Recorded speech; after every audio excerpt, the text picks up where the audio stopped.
channel, and if you're new here, welcome. My name is Tuba and I'm a crochet artist and a designer, and I run a small crochet business called CrafTrovebyT. In the last week's video, I showed you the last minute market prep that I did for my Christmas market.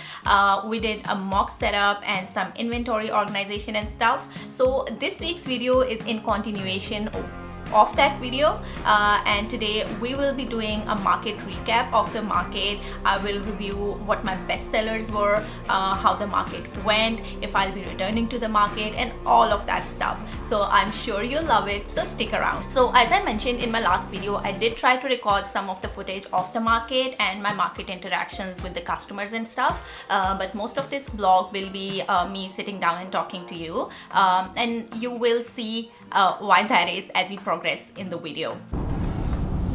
Hello everyone and welcome back to my channel, and if you're new here, welcome. I'm Tuba and I run a small crochet business, CrafTrovebyT.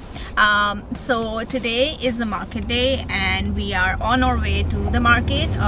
It's gonna take us like 40 minutes, and the day looks like it's going to be sunny out, although it's cold, but it's good that it's not raining, because when it rains, in my experience, nobody shows up for the market, so that's a good sign. I don't have my hopes really high because I didn't have like a great experience in my previous markets, but I'm still hopeful that this might be the one market that I've been hoping all my markets to be. So let's just see how it goes. Wish me best of luck. So a little background of this market. So this market was a Christmas artisan market and was completely a handmade, handicraft or like small business market. There were no resellers or MLMs or those kind of vendors included in the market, which is something I really loved about it. This showed how much effort and thought the organizers put into organizing this market for both the buyers and the vendors. So it was a 2-day market and I paid 169 Canadian dollars to be at this market, and I know 169 is an odd number, like a very weird, but I think the market fee was $150, and with taxes and stuff it rounded off to be 169.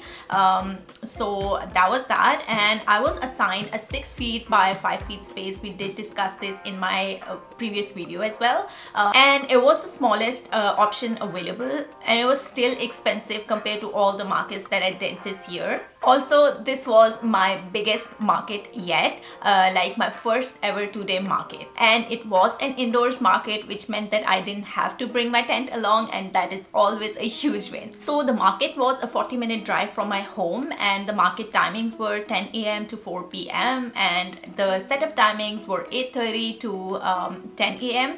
and the organizers were very strict about the punctuality of the vendors. The policy strictly stated that without prior communication, if you do not arrive by 9 a.m. then you are at a risk of forfeiting your space, and I think it encouraged all the vendors to be there at time and be set up and ready for the market when it starts. So we left our home at around 8 a.m. in the morning, which is very late compared to all the markets that I did this summer, and we were still earlier than expected because I wanted to leave some time for vlogging and like recording some videos for social media, because this was my very first market where I was actively trying to record some content for the social media. Needless to say, I was really nervous about how this all will go, and I was overthinking a lot of stuff in my head as well. So after reaching the market, we did not face any difficulty or any issues locating our space in the market.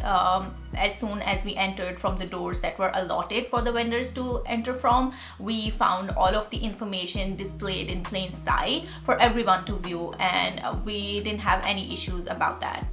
The floor plans were posted in plain sight as soon as we entered from the door, and we didn't have to talk to anybody. We just looked at the floor plan, spotted our table space, and then we just went there straight. So the move-in process was very easy and very efficient. So about the setup, it was also very smooth since I had done the mock-up setup a night prior, and I had organized all my inventory and my display stuff, and only took along the things that I will be needing in the market. The setup process was also very smooth and very easy for me, and I also was able to record all of this while I was doing it, and I was really happy to achieve this because that was my huge goal for this market as well, to record everything, like all of the steps.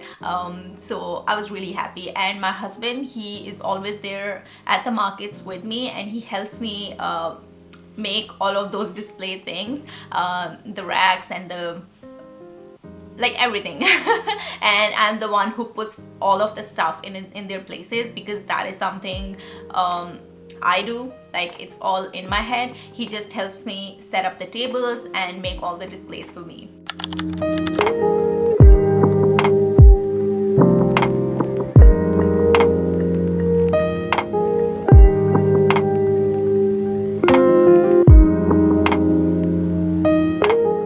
I'll be really honest, I was really happy and really satisfied with how my display and my setup turned out to be. Everything was in plain sight, and like given the small space that I had, the things did not look like too much crowded. Like everything was still visible and prominent, except for one elephant. And the good thing was I was still able to showcase a lot of my stuff, and in all of the price points, like from lower price points to the highest ones. Also, this was my very first time using my banner as well. I just made it before this market and got it printed from the Vistaprint before this market happened. About the vendors at the market, so there were a lot of vendors at this market, and the best thing about this market was there were no repeat vendors. It's always a win when that happens in a market, and that also shows how like the organizers had put in effort to like jury this event. This was a juried event, so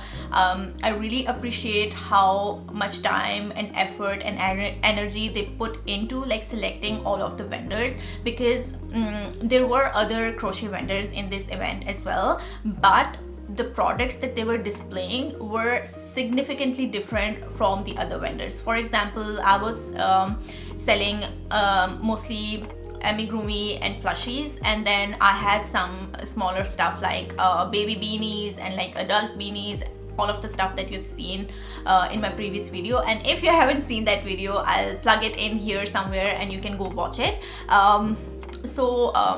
There were the other vendor that was selling crochet. She had like really fun hats, like unicorn hat or an owl hat, but mostly like she only had hats. And then there was another vendor who was just selling garments like sweaters or cardigans, and then there was this other vendor who was selling some amigurumi, but her stuff and my stuff was significantly like in different ranges, and like themes were different. And she had like mostly different stuff than mine. Amigurumi was a very small portion of her whole booth, so that gave me an edge. If somebody wanted a plushie, they would come to my booth. Okay, so now coming to the foot traffic and the customers' response, the buyers' response to the market, I must admit I was really overwhelmed by the amount of people that showed up at the market right when the market started. I am an introvert, and that was really hard for me to see like so many customers coming to you and talking to you. The customers were really nice. Like it really put me on the spot and like go out of my way to talk to the customers and build that rapport and build that relationship. So it was really hard on me that way, but it was also really great because the customers were there enjoying themselves, and like it showed how much like they were enjoying.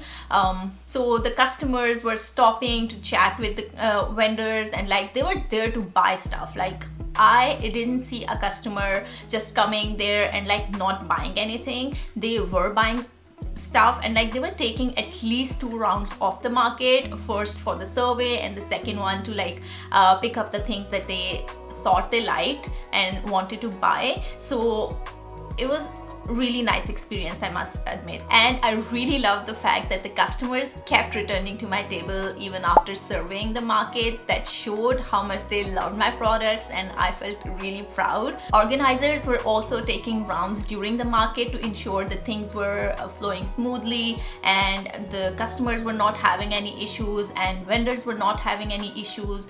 Okay, now coming to the sales, let's play a game. So on average, at every market I did this year, I sold an average of 8 to 9 items per market, and I will give you a chance to go make your guesses in the comments below. How many items did I sell at this market in total for the 2 days? And I'll give you a hint, this was my best market yet. So I'll give you some time. Okay, I think now you have a number, or you have already made your guesses in the comments, or at least you've thought of a number now.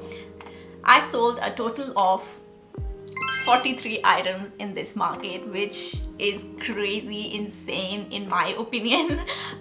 It might be like less for you, but this is the highest number of items that I sold at a market, and I am really happy and excited to read that number. And I was thinking maybe I haven't sold like this many items in all of my markets combined, but I was wrong. I did calculate that, and it is a higher number than this.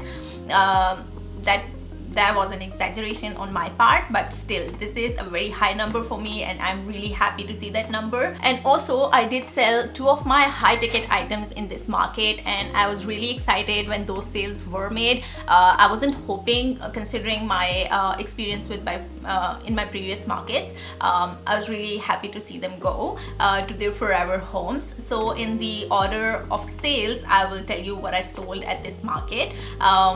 So I have it written down in a text here on my phone. So I sold a blue turtle. So I'll put some pictures of some of the items that I have already, and the items that I don't have pictures of, we'll just skip those. So I sold a blue turtle for $25, a black chicken for $15, baby blue turtle, like the smaller ones, the keychain items, for $10. Those are very popular. Baby turtle in green for $10, a purple bee, a light green turtle for $10, yellow baby chick, the smaller chicks that I have, for $15, green and orange baby turtle for $20. Oh sorry, these were 2 turtles that were purchased together, so $20, dark green turtle $10, light blue baby turtle $10. I sold my elephant. That was the only elephant that I had. A person came to my booth and they were like, do you have that elephant in any girly colors, like maybe pink or something? And I was like, I only have just one elephant. I was like, maybe I'll lose this sale, but that lady was like, I love this elephant, I don't want to leave him behind. Maybe I can put a pink bow on his head to make it look girly, so just pack it up for me. And I was like, oh yes. So that elephant sold for $25. Dark blue baby octo sold for $10. That was also a keychain. Then white orange cat for $25. So like, it was the cat that I made prior to the market, and I was really happy to bring that along because that did get sold. Baby turtle in dark blue for $10, purple octo for $10, then again a black chicken for $15. So this black chicken, if I'm remembering correctly, a lady came to my booth and she was like, okay, she was seeing all of that stuff, and she mostly liked bees on all of the booths ever. She told me about this, that she usually likes bees on all of the booths that she visits, but she had a reason for that because her father, he has a bee farm. But when she came to my booth, she was really drawn to that black and white chicken. She was like, I used to have that chicken on our farm, and she even had a name for that chicken. I don't remember that, but she was like, this chicken is reminding me of our pet chicken and I'm really drawn to it. And she was like, but I'm not really sure if I want to buy it. And she went away, and I was like, okay. After a few minutes she returns and she's like, I'm still thinking about this chicken and I'm still confused if I want to buy it or not. And her friend was like, if you have returned to this booth to see that chicken again, it means you want to buy it. And then she was like, oh, okay, I'll buy it. So that was a fun story around that chicken sale. Then I sold a blue bee for $15, black cow. Oh, I sold another cow in this market, so that was $25. And then I sold my bigger turtle for $45. I was really happy to see that go.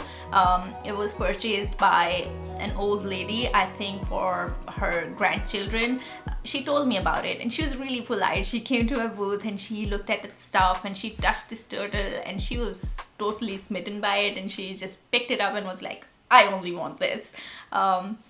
So then I sold the blue whale keychain for $10, yellow whale keychain for $10, then orange whale keychain for $10, and then rose pink stingray for $10.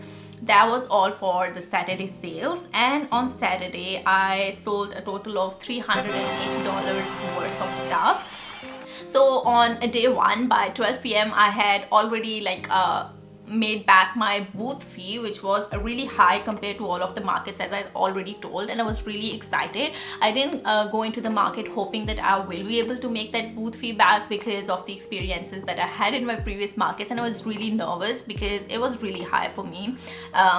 So when I looked at my sales and calculated that I was able to make my booth fee back and then some, I instantly texted my husband. He wasn't there with me in the market. He was sitting outside in the lobby all this time. So I texted him, I already made my booth fee back, and I was really excited after that point because I was not really nervous about if I will be able to make my booth fee back, and that is always like a really exciting thing because after that you know that all the sales that you'll be making will be your profit. So not in a true sense, obviously you still have to pay for the materials and everything, like there's a lot of stuff to take care of, but still all of the earnings after you have made your table fee back is, I think, profit, and you see it as a profit, and it really made me happy. Okay, so the day one ended and we were supposed to leave our stuff behind. That is the norm in 2-day market.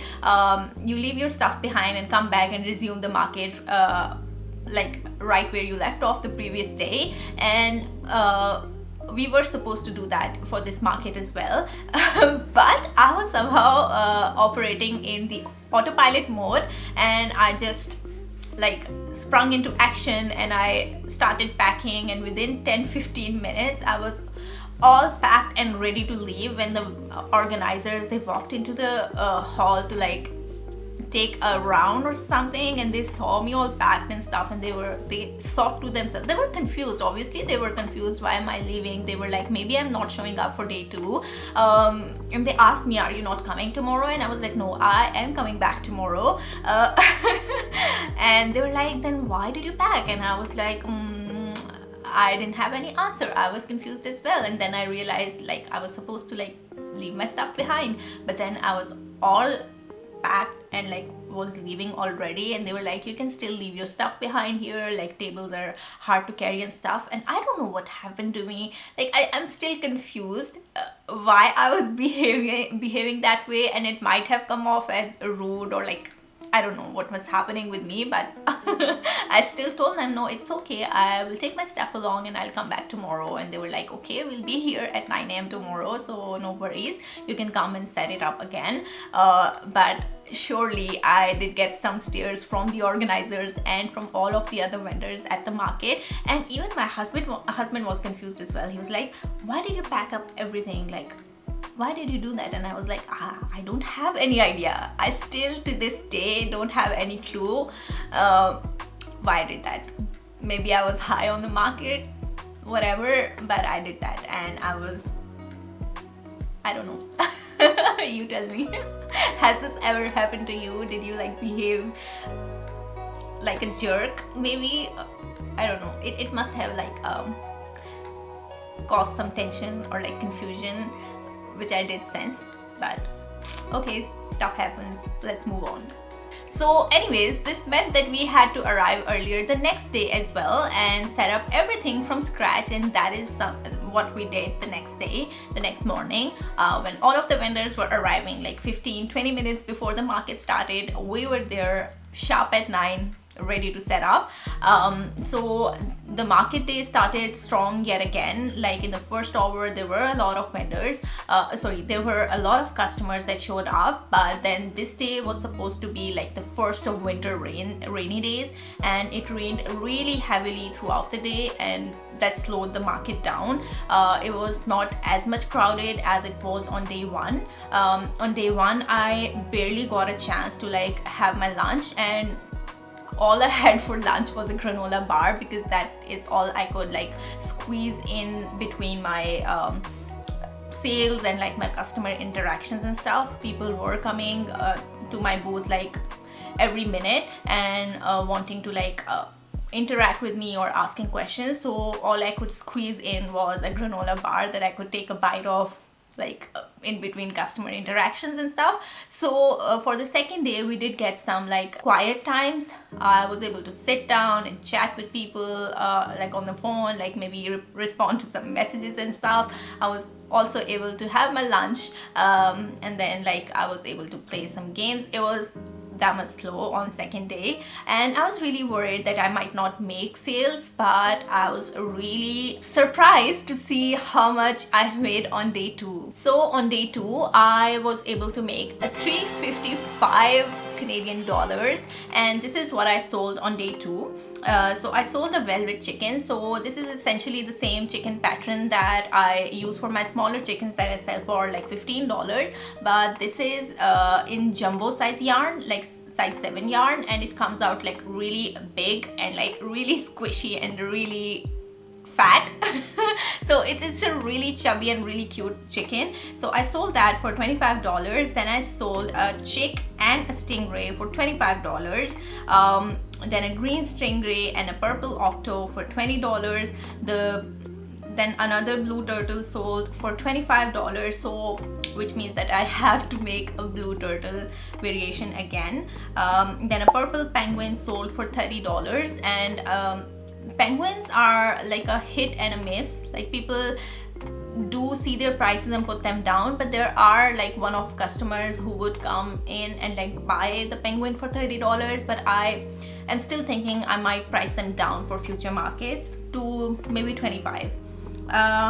Then I sold a velvet beanie in white color for $15, then baby beanie in pink velvet for $15 again, then a purple stingray for $10, a bear beanie and a blue baby turtle for $30. So the bear beanie was for $20, and then a keychain for $10, so that was a total of $30. And then a pink turtle for $25, then red baby chick for $15, purple stingray for $10, peach baby turtle for $10, and a bumblebee for $55. That was my like jumbo bumblebee, like this size. It's really cute. People do like seem attracted to it. They always come and chat about it, but it never got sold until this market. And I'll tell you a story about it. So this kid, he came to my booth twice. He looked at all the stuff and then went away, and the third time he came along with his grandmother, and he was like, I want that bumblebee. And since everybody in the past had done the same thing, they bring their parents or grandparents along and they're like, I want that high ticket priced item, and the parents and grandparents are like, no, we cannot have that. So I was expecting the same response, and I wasn't like really hopeful about the sale being made. But then the granny, she thought for a while and she was like, how much is that? And I was like, it's $55. And she thought a little more, and then she was like, okay, we'll get it. I was really excited, and like I was in disbelief that it is actually selling right now. I instantly, like in between my sales and like preparing and packing that, I messaged my husband and I was like, I sold the jumbo bee, and he was really excited. Okay, so I handed it over and they went away, and in a few minutes the granny is coming back to my booth, and I was like, maybe they want to return it for a smaller item, because I was still not believing in myself that I made that sale. And they came back to my booth, and I was very much expecting them to like return it for a small ticket item, and they were like, here, take your packing supplies, you can reuse them. And I was really happy to see like, okay, I was wrong, it is actually sold. So yep, that was the story about that. And then I sold a pink whale for $10, and in the last moments of the market I sold a pink baby turtle with a pink green turtle for $35. And in this sale that I made, the young girl was there with her mother, and she really liked the turtle, and she really wanted to buy a chicken for her sister, but her mother was like, either buy the same chicken for her as well, or like buy a smaller turtle for her, because I know that she is gonna love your turtle, and then you're gonna have a fight at home. And then she was like, no, I want a turtle for myself. If I buy a turtle for her as well, then I will want to keep both of them, because the girl was paying for her turtle for her purchase and her sister's purchase. And they kept arguing for like 10-15 minutes until the mom made the decision that she will get the smaller turtle for her sister as well. So that is how the sale went. So in total for this market, for both days, I made a total of, drumroll please, $735. And taking out the booth fee, I was left with $565 for myself. And I'm not considering the material costs here, as I bought all of my materials in the beginning of this year, and I made all of my inventory in batch again in the beginning of this year. So I have been carrying the same inventory over and over in all of my markets, since I have a lot of inventory, as you have seen in my previous video as well. So I don't know how much I have spent on all of the materials, and like I know that I need to do that, but I will be doing like annual summary of all of the material cost and what I made back during this year, to like do an annual survey, because this year was mostly me testing out different markets and like different things and all of that. So I will only be doing it at the end of this year, but I do plan on doing this like for every market starting next year, and like keep a running record of all my material costs and all of my other costs associated with my business, just to have a clear idea of where I stand in my business.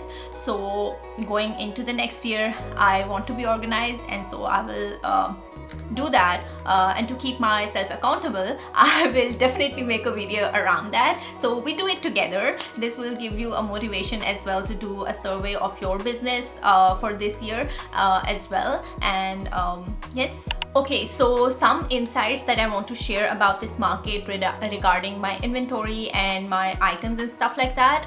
So turtles, I believe, were the most favorite item on my table. So I usually carry like 4 different sizes of turtles. One is the small baby turtle for $10, then I have a $25 variant, which is a small turtle, and then I have a medium sized turtle which is like priced at $45, and then I have a jumbo turtle that is only one piece that I didn't take along to this market. So that is priced at $85, I believe. So in all of my markets, I've seen that people are drawn to turtles. No matter what size, they always like come to my booth and they talk about turtles, they pick up the turtles, they want to buy it, like stuff happens. But this market, I've seen that people were buying all sorts of turtles from my booth. So I did make a lot of the small turtles, like not the baby turtles, $10 ones, but the $25 turtles. I have made 2 variations in each of the colors, and I do carry them along in all of my markets. But when I made my inventory, I did not make a lot of like the baby turtles, the smaller keychain ones, and the reason was that I looked up this free pattern online, and the pattern was made in a way that every item, like the head and all 4 feet, were made separately and then sewed onto the turtle in the end, and that was a lot of hassle in my opinion for a $10 item. So I did not make a lot of them. I think for the first time I only carried 4, 5 or 6 of those turtles, and Also, on top of that, I did not like the final product as much compared to all of the other smaller items that I had on my table or in my inventory. So I stopped making those turtles for a little while. So the more plushies I made, the more experience I gained, and I got an image in my head of the turtle that I wanted to display on my booth for those mini variants. So I came up with a no-sew turtle pattern idea in my own head, and I worked on it at some point, and I was able to like make it hassle-free. So I experimented with my no-sew variant and I put it out on my table, and people seem to love it a lot. So I wrote that pattern down and I made a few turtles before this market using my own pattern, and I'm really happy that I was able to do that, because I believe I made a 12 turtles in total before this market, or maybe like 15, and I sold at least 10 of those. So that is your sign to like make those turtles. I have the free pattern available on my Instagram. You can just go check it out.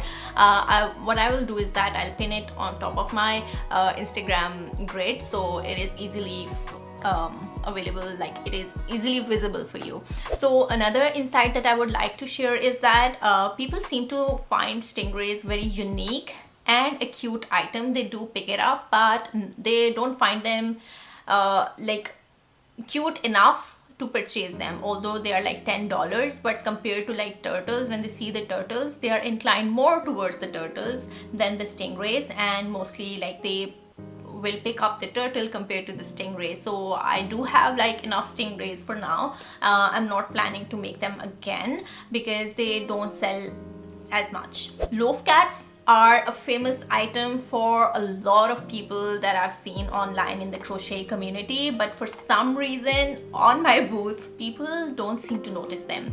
Maybe I have not made cats in colors that people like, or maybe there is some other reason, like people don't seem to like the idea of crocheted cat in my area, but I haven't been successful like selling them as much as people tell online that they sell. So maybe for my future markets I will experiment with some different colors and still see how they do for me, and if they still don't work out for me, I will not be making more cats in the future. Then coming to the cows, they seem to be a very popular item when I introduced them on my table back in summers, and they were the very first item that would sell at my table, and that was around the time when I was only selling like the $10 items, and it was priced at $25 and it would still sell, but they haven't been popular ever since. Like it was only 2 or 3 markets that people gravitated towards them, and then after I made 2-3 of them, people seem to ignore them a lot. So I won't be making a lot of cows. Okay, now coming to the octos, people do like the octos in mini sizes, like in the keychain, but they don't seem to like them in the bigger size that I have available in my booth, and I have sold just one piece ever since I started doing markets. And I think one reason might be that they're very plain, like I haven't added any features to that except eyes, to those octos except the eyes. So I'm thinking of like embellishing them or embroidering some other features onto that, like maybe add a smiley face and a blush, or maybe make them angry, or like add some interesting features, facial features onto that to make them appealing for the customers. So that is on my agenda. Then comes the penguins. They're, again, as I told, they're a hit and a miss, but I will experiment with a lower price point for these penguins and see if they still don't sell or sell. But at this point I do have a lot of inventory of the penguins, and I would really want to sell them out. I think I have like 20 or 25 penguins. That is a lot. I went crazy when I started making penguins because they were really cute, and then I was also able to come up with a design of my own for a like larger one, like it is this big. So all of those are still sitting with me. let's hope that they sell. So for chickens, a lot of people say that they sell chickens like hotcakes. That is not the case with me, but I did find that they were a popular item during this market. People noticed them a lot, they picked them up a lot, and they were ready to pay for them until they saw the turtles. So turtles were kind of a deterrent for a lot of my sales. Like as soon as people saw those mini turtles, they did not look at any other stuff. So mini turtles are, I think they're a good news and a bad news in one, because they're $10 and people would look at all of the stuff and they would be like willing to buy a high ticket item until they would see that little turtle and they would be like, we only want this. So I'm not too sure, like it's a good news. I should have more of those turtles in all of the colors that I can make, but yes, that's an interesting phenomenon. I also noticed that most of the chickens that I sold were that black color, and people were not like inclined towards another color that I had in my market. One thing that I've seen with the cats and the chickens is that most people that sell chickens and the cats, they use a very specific Bernard blanket yarn, which is not available in my area. I've been keeping an eye on that, but I will try to find it online somewhere and maybe like make the chickens and the cats in those colors and see if the colors are famous. And the colors that I carry are like not as appealing to the customers as the specific blanket yarn that is used. I think it's called the tweed yarn or the speckles yarn, and both of those are not available in my Michaels and my Walmart, so I will look for that. Okay, so lastly I would like to talk about the baby hats, and I knew this beforehand, but somehow I did not get a chance to like make more baby hats. Somehow I don't know how that slipped from my hand, but I need to make more baby hats both in blanket yarn and in velvet yarn.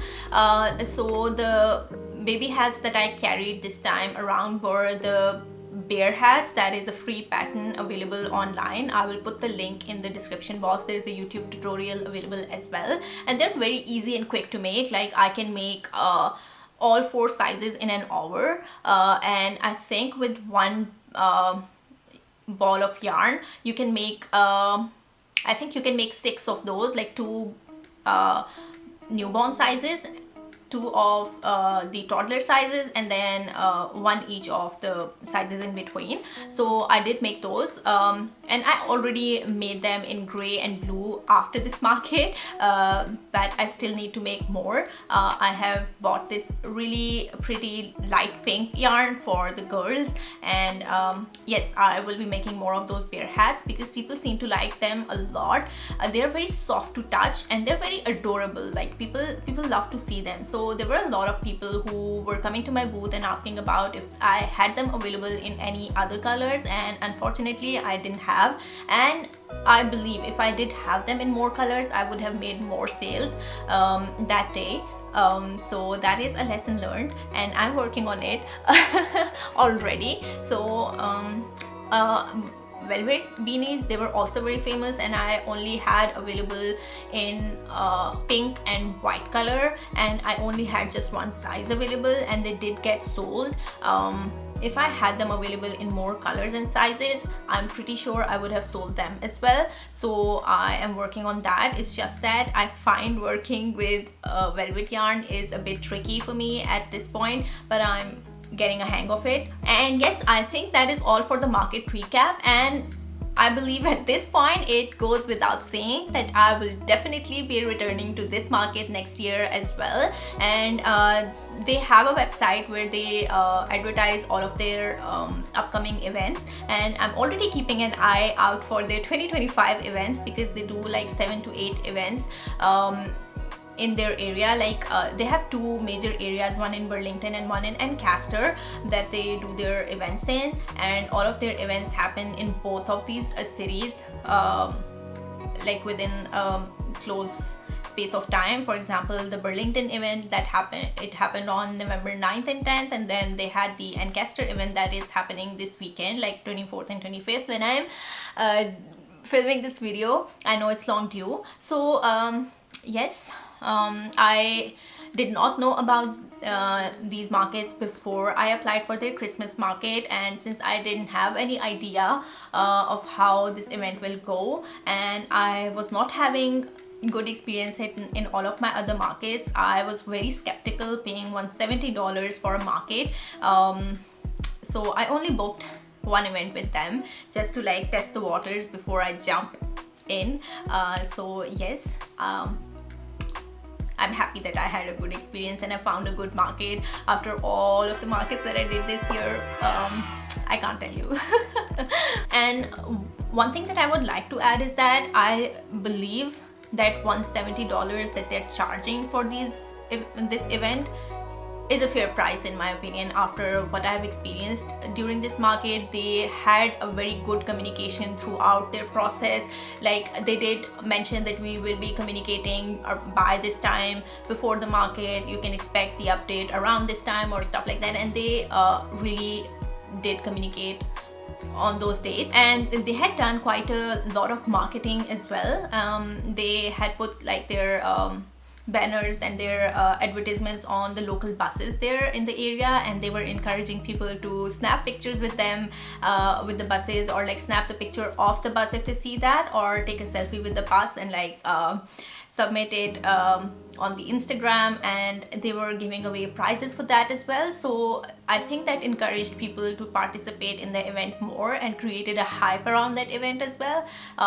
So that was a nice thing to see. So I think I do see all of the payment that we made going into the event, and that is a huge thing. Okay, and I think with that I'll wrap up this video here. That is all I had for you today, and if you like this video, I'm sure you'll love sticking around. So do like, share, comment and subscribe to my channel, and push on that notification button so you don't miss any future updates from my channel. You can also follow me on all of my socials. I'll put the handle right here on the screen for you. It's CrafTrovebyT everywhere, so you remember it easily, right? And with that, I'll see you in my next video. Till then, take care, stay safe, stay happy and stay connected. Bye.